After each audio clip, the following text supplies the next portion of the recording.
जय हिंद, जय हिंदुस्तान। आज हम स्टार्ट करने वाले हैं द क्वेश्चन ऑफ ट्रस्ट, जो अपने फुटप्रिंट विदाउट फीट का चौथा चैप्टर है।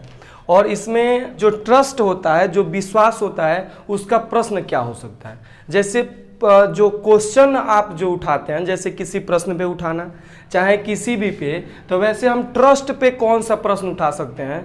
तो एक यह कहानी है हॉरेस डेनबी की, जिन्होंने ओल्ड होने के बाद भी उनके पास एक अच्छा सा रुतबा है, अच्छा सा पैसा है, और रुतबा पैसा होने के साथ साथ उनके पास 2-4 ठो नौकरानियाँ हैं, नौकर हैं, और जो उनका बड़ा ख्याल रखते हैं। मतलब कहने का मतलब कि जैसे यदि आप पैसे वाले ज़्यादा हैं ना, तो आपको जानने वाले ज़्यादा लोग होते हैं। सेम उसी तरह इनके साथ भी होता है। इसमें क्या है कि अब जो हॉरेस डेनबी है ना, मैं हॉरेस बोलूँगा अब, वह एक अच्छे कैरेक्टर के नहीं है। लगभग 15 साल पहले उनको मतलब एक बार चोरी के जुर्म में जेल भेज दिया गया था। जेल जाने के बाद उन्होंने क्या किया था कि एज ए ना एक ऐसे जगह, मतलब कहने का मतलब कि जिस जेल में थे ना, वहाँ बड़ी बड़ी बढ़िया बढ़िया पुस्तकें थीं, जिस पुस्तकों को वे क्या करते थे, चुरा लिया करते थे। ठीक, तो उन्होंने चुराया तो था और उससे खरीदते भी थे। इनको एक चीज़ का बड़ा शौक था, पुस्तकें खरीदना। अच्छी अच्छे पुस्तकें खरीदते थे और उन पुस्तकों को अपने लाइब्रेरी में ले जाके इकट्ठा करते थे। और वह भी क्या करते थे कि चोरी के पैसे से खरीदते थे, न कि ऐसा नहीं है कि कमा के खरीदते थे। पैसा तो बहुत ज़्यादा था, लेकिन फिर भी वह चोरी के पैसे से खरीदते थे। ऑलमोस्ट 2 हफ्ते या 1 महीने बाद किसी एक पर्टिकुलर घर पे अपना निशाना बनाते थे, और निशाना बनाने के बाद उस पर चोरी करते थे। चोरी का पैसा कुछ नहीं करेंगे, ना गहना खरीदेंगे, ना बीखो खरीदेंगे, ना किसी मतलब घर में लगाएंगे, ओनली वन लेके जाएंगे, और मतलब उनकी जो इंटरेस्टेड बुकें होती थी उनको खरीद के लागे थे। तो इसी तरह उन्होंने क्या किया कि एक ऐसे पर्टिकुलर घर पे सेंध लगाया जिसमें कि ज़्यादा परिवार के लोग नहीं थे। वह मतलब ना 2 हफ्ता से उस घर पे पूरी तरह मतलब ना डीपली अध्ययन कर रहे थे। जैसे हमें किसी चैप्टर को पढ़ना होता है तो सबसे पहले उसके बारे में हम लोग थोड़ी सी जानकारी लेते हैं, उसके बाद पूरा डिटेली पढ़ते हैं उसको, जिस तरह अभी पढ़ रहे हैं। जैसे द क्वेश्चन ऑफ ट्रस्ट में पढ़ा रहा हूँ, इसको लाइन बाय लाइन में समरी के साथ साथ मैं इसका एक्सप्लेनेशन भी बताऊंगा। लेकिन समरी बता देने का रीज़न है कि आपके पूरे दिमाग में एक बार में बैठ जाएगा। तो इसी वजह से आगे क्या हुआ कि जो हॉरेस थे उन्होंने पूरे घर के बारे में, कितनी नौकरानियां हैं, कितने नौकर हैं, कितने घर के लोग हैं, सबके बारे में जान गए। हुआ क्या कि जो घर के ऑनर्स थे और उनकी पत्नी थी, मतलब घर के ऑनर्स लोग गए थे मतलब अपने किसी पार्टी में, ठीक, और जो नौकर थे वो चले गए थे सिनेमा हॉल में फिल्म देखने। उन्होंने देखा कि मौका बड़ा मस्त है। और एक बात मैं आपको नहीं बताया हूँ, अभी मैं बता दे रहा हूँ कि जो हॉरेस थे ना, उनको फूलों के सुगंध से बड़ा एलर्जी था। उनका तबीयत हर समय इसी वजह से खराब हुआ रह रहा था, क्योंकि जब भी फूल से सुगंध लेते थे ना, बस आँख पूरा छींक देते थे। उनको एलर्जी थी इस चीज़ की, और तबीयत भी खराब हो जाता था। हर वसंत के मौसम में उनका तबीयत खराब हो जाना है, क्योंकि वसंत में पतझड़ आता है, पतझड़ में उसके बाद फूल खिलते हैं, फूल खिलते हैं उनको सुगंध आता था। क्या करते थे कि मतलब फूल से वह उनको एलर्जी होती थी सुगंध से। तो इस तरह करके आगे गए तो उन्होंने देखा मौका अच्छा है, गए। अब उनको यहाँ तक ये भी पता था, सोच लो चोरी के लिए वो कितना सोच सकते हैं, कि जो नौकर है उसने चाबी जो है किस कुंडी में रखा है और कुंडी के किधर घुमाया हुआ। उन्होंने गया, वह ग्लव्स पहने हुए थे एज एन चोर। वह जानते थे कि मैं यदि बिना ग्लव्स का यूज करूँगा तो मेरा फिंगरप्रिंट पकड़ा जाएगा। तो वह क्या किए कि ग्लव्स लेके गए और ग्लव्स पहने, चाबी को टिक से उठाए और ले जाके ताला को खोले। ताला खोल के अभी ढूंढ ही रहे थे, तब उनको बड़ा सा पुराना मतलब ना फिगर दिखा, फोटो दिखा। वो सोचे कि मैं इसको भी तो लेके जाके चोरी कर सकता हूँ, ले जाकर अपने घर में लगाऊंगा। फिर उन्होंने सोचा कि इतना बड़ा लेके जाएंगे, मेरे घर में जगह छेकेगा, जगह करेगा, उससे बढ़िया छोड़ ही देते हैं। नहीं लेके गए। उसके बाद जब तक ना उनको एक सुगंध आई फूल की, मैं बताया ही हूँ, जैसे सुगंध आई फूल की छींकना चालू।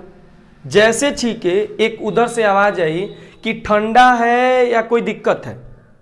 अब भाई ये आश्चर्यचकित, मान लो तुम सोचो कि मेरे घर में कोई नहीं है, तुम बैठ के आराम से पढ़ रहे हो, चाहे लालमोहन चाहे कुछ चोरा के खा रहे हो, अब पता चले कि कोई बोल दे, तुम डर जाओगे ना।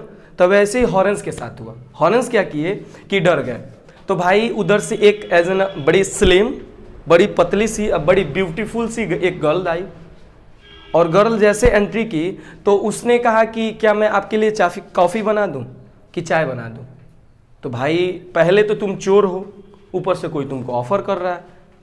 तो उसने कहा, जो हॉरेंस थे उन्होंने कहा कि एक काम करिए कि पहले मुझे ना मैं भाग जाऊंगा।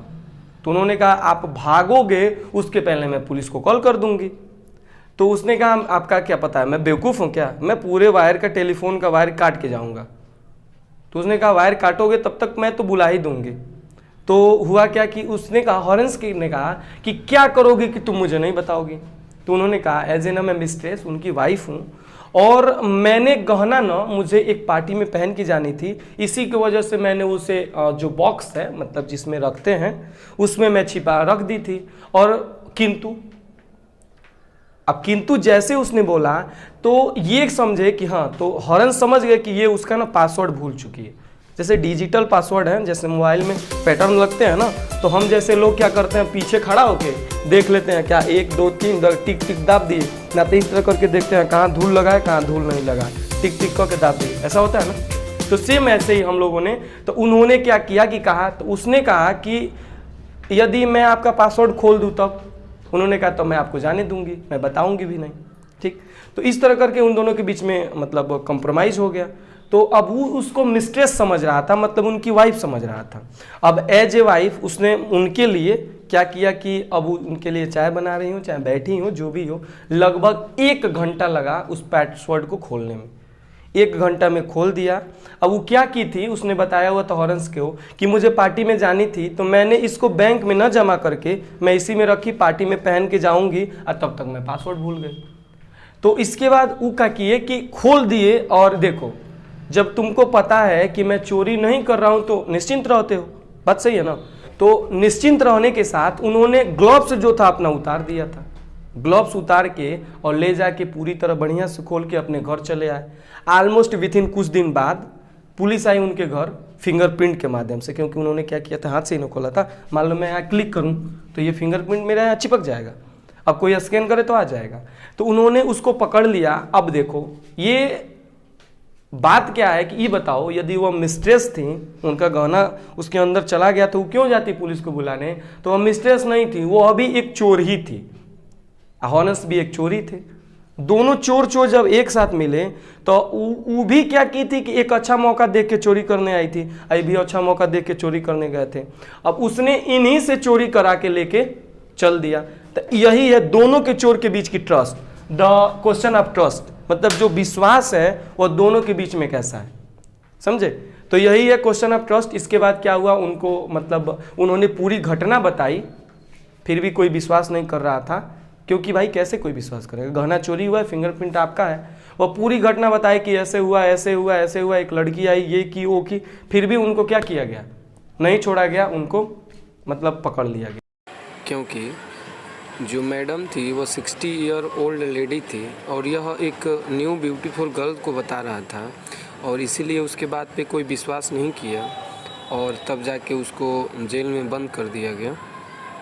तो यहीं पे कहानी क्या हो जाती है, खत्म हो जाती है। और यही है क्वेश्चन ऑफ ट्रस्ट, मतलब कि क्वेश्चन क्या क्या बन सकते हैं, यही बन सकता है कि जो हॉरेंस थे वो कैसे थे। तो हॉरेंस एज ए उस समय तो ठीक थे, लेकिन पहले चोर रह चुके थे, ऐसे जवाब दे सकते हैं थोड़ा डीपली से। यदि लॉन्ग का है तो लॉन्ग के जैसे, शॉर्ट का है तो शॉर्ट के जैसे। वो लड़की कौन थी, तो लड़की तो चोर थी, लेकिन उनके सामने क्या बन रही थी, मिस्ट्रेस बन रही थी। उसी तरह उनके नौकरों के बारे में, उनको किस चीज़ से एलर्जी थी, तो स्मेल ऑफ फ्लावर्स, अलग अलग प्रकार के फूलों से, सुगंध से उनको एलर्जी थी। तो ये सब यहाँ पे ख़त्म होता है। तो मिलते हैं अगले वीडियोज़ में। थैंक यू, जय हिंद, जय हिंद।